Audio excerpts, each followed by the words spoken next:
everyone. Welcome to the show. I'm very excited to be joined today by George Wojciechowski, the CEO and co-founder of Manifest.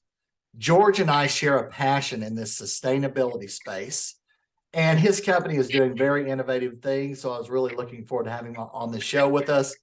How are you doing today, George?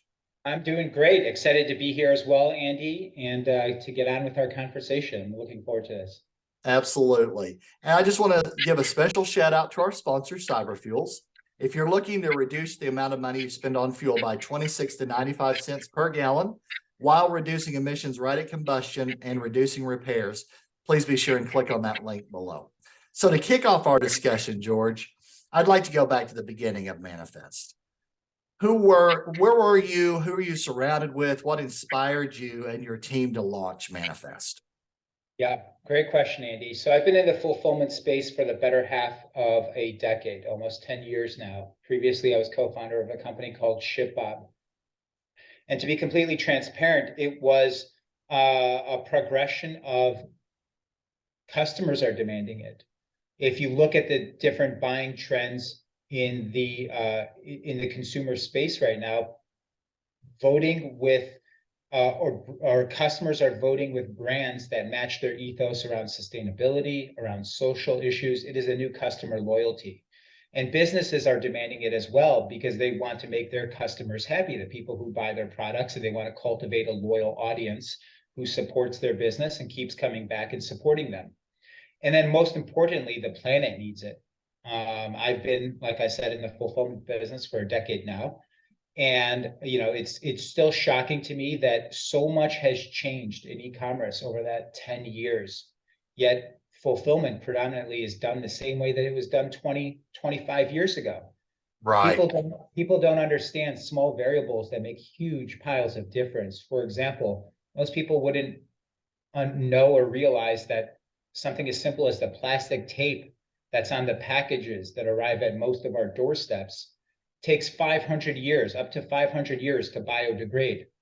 I have a feeling that if more merchants and more consumers knew the legacy that is a byproduct of this wondrous benefit that is e-commerce, I think that they would think twice about how are we facilitating this? How is this being accomplished? How is this ability to start a business with an inspired idea very easily, or ability to order something online while sitting on my couch on a Wednesday night? What are the consequences of this? And are we doing it in a way that's going to leave a legacy that we can be proud of? Or are we going to be look back on this and say, hey, we were very lazy about addressing the consequences of our activities in this early part of the century?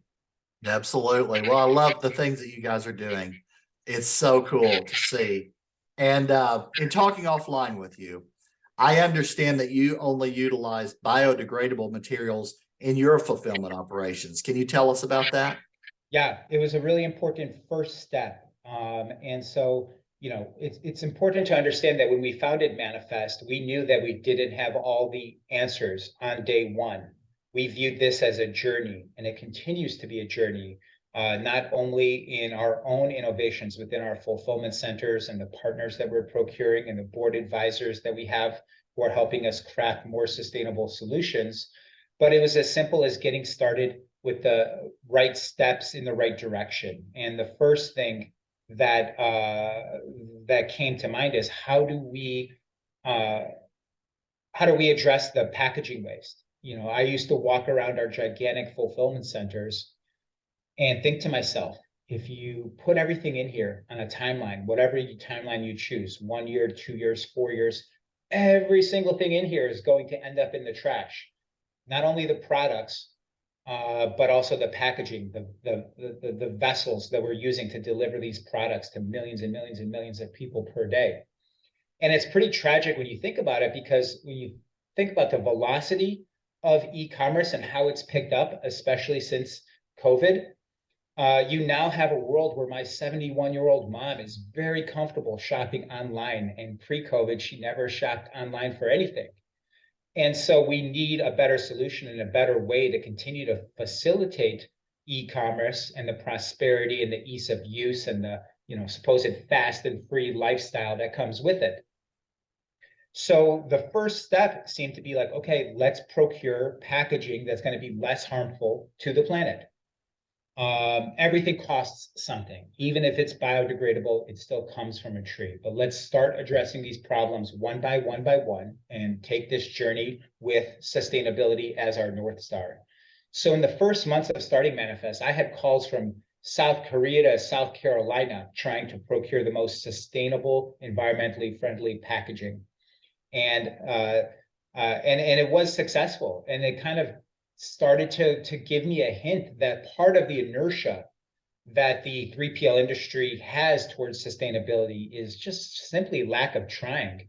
By reaching out to multiple vendors and multiple manufacturers around the world, we were able to put together a packaging stack that was completely biodegradable and compostable. Occasionally, we had products that were curbside recyclable, but we're ending that because recycling, as you know, is not always something that people choose to do, and recycling itself isn't always as effective as the narrative has been over the last 30, 40 years. So yeah, all of our packaging is biodegradable, compostable, and that's super important to us. Everything as much as like the void fill. And I think two other things I want to mention on that topic is also we take great pains to optimize packages of the products that we ship. I think that's the one thing that's more sustainable than biodegradable is using less of something. And so my team and I take great pains to work with each merchant to find the ideal packaging for every one of their SKUs. And Very then, nice. yep. In terms of moving to sustainable or more sustainable, what would you say are some of the key challenges that you see facing clients? The key challenges would be cost. More often than not, the sustainable option is going to increase your apples to apples cost from standard packaging that is produced at scale, or environmentally friendly packaging, which takes a little bit of more care and thought by the manufacturer, and they're printing less of. One of the cool things that I found out in this process of procuring the most biodegradable packaging is that some of the manufacturers told me it actually doesn't cost more to make. It's the fact that everyone orders the same thing, and we print 4 million of those, and we only do 40,000 of the more sustainable options. So if more people asked for it, we would be able to bring down the cost. So it depends how the merchant looks at it. And I think that's really important. Merchants that realize that sustainability and matching the ethos of the customers that purchase your products is the new brand loyalty. And that's a competitive advantage. So apples to apples, in the short term, you may be paying more for the sustainable packaging, but in the long term, you're cultivating an audience and a following of brands that see themselves in what you're producing and see their values in what you're producing. And that creates a more robust relationship between merchant and customer.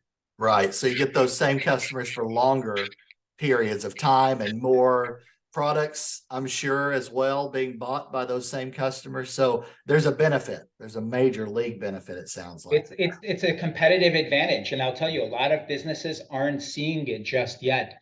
And the businesses that are, I think, in pretty quick turnaround are seeing like, hey, we're getting more reoccurring business because we're representing to our audience that we stand for something, and we stand for something beyond just the sale. Right. Absolutely. When I think about this story, Tom's Shoes, you remember that? You know that brand, probably. Everybody knows Tom's for what they do. Right. They went from zero to mega in no time because of their message and their brand and what they're doing. I see them as a good example of somebody that did this path and benefited, and they're making a great impact on the planet while they're doing it. Great impact on the planet, producing a great product. People talk about them because of what they stand for. Exactly. And people know the name Tom's. They may have never bought a pair of Tom's in their life, but they know what Tom's is. And the brand familiarity is greater than other companies that have perhaps similar products to Tom's, but never took a stand. Never Right. stood. They don't have that. They don't have the story. Correct. So, yeah, absolutely. I could totally see the benefit of having that, and so on the flip side, when talking about challenges, what are some of the keys to success in having sustainable order fulfillment operations? Yeah, I think the data, going back to, okay, well, how do you position your brand and what you stand for and what you represent is super important. My team work with our merchants to capture multiple angles of the supply chain and we coalesce that data in an end of month report for each of our merchants, which then the merchants can take with them and repackage it however they want. They can represent it on their blog, they can represent it in a dedicated email, but merchants that are choosing to utilize sustainable fulfillment need to be celebrated for it because it is a bold decision. It's a new decision. It's a 21st century decision. And so I think really rounding out all of the data of the change that you are enacting by taking this stance and choosing to go this route with your fulfillment is super important for brands to also keep in mind and to ask their partners to provide them. I've been working with brands and I've worked with thousands of brands over the last 10 years. They're busy. They want to focus on getting a new audience, adding customers, new product ideas, new marketing ideas, new emails. So if as a brand, don't be afraid to ask your partners, hey, I want to make my supply chain greener and more sustainable. How can you help me do it? And can you report the data of these activities? Because this is important not only to us and what we stand for as a client, but our audience and our loyal customers. Absolutely. Totally agree. So for those who want to get more information about Manifest and how they can get started with you, what are the best ways for our audience to connect with you? I would say our website, manifest.eco, is the best way. We have all of our socials on there as well as a prompt to engage us. If you have any questions, if you're interested in fulfillment, we'll be happy to run you through our value proposition and see if we can help. Very good. And this final question is one that I ask all of my guests. What would you say as a final word of advice for our friends out there listening or watching today? Yeah, let's say lean on each other. I think everybody has specific talents that they excel at. Know what those talents are and also know what they aren't. And find people and partners and companies that can help you bring up the average where you may not have deep expertise and deep talent. And I think once you're able to create a team or a network or like-minded companies or like-minded partners that help bring up each other's deficiencies and also you give back by doing what you do great, it really starts to the velocity starts to pick up and it tumbles into a really beautiful thing that works very, very well. So don't be afraid to lean on each other and work together and take advantage of each other's talents. Absolutely. Great advice. None of us can be great at everything, but we're all great at some things. So I totally agree with that. And also something you said about partnering with the companies you work with. They may have ideas and thoughts you haven't thought of, right? How can we work together to be greener, to be more sustainable? And they may have things that they could do with you that you didn't know about yet, right?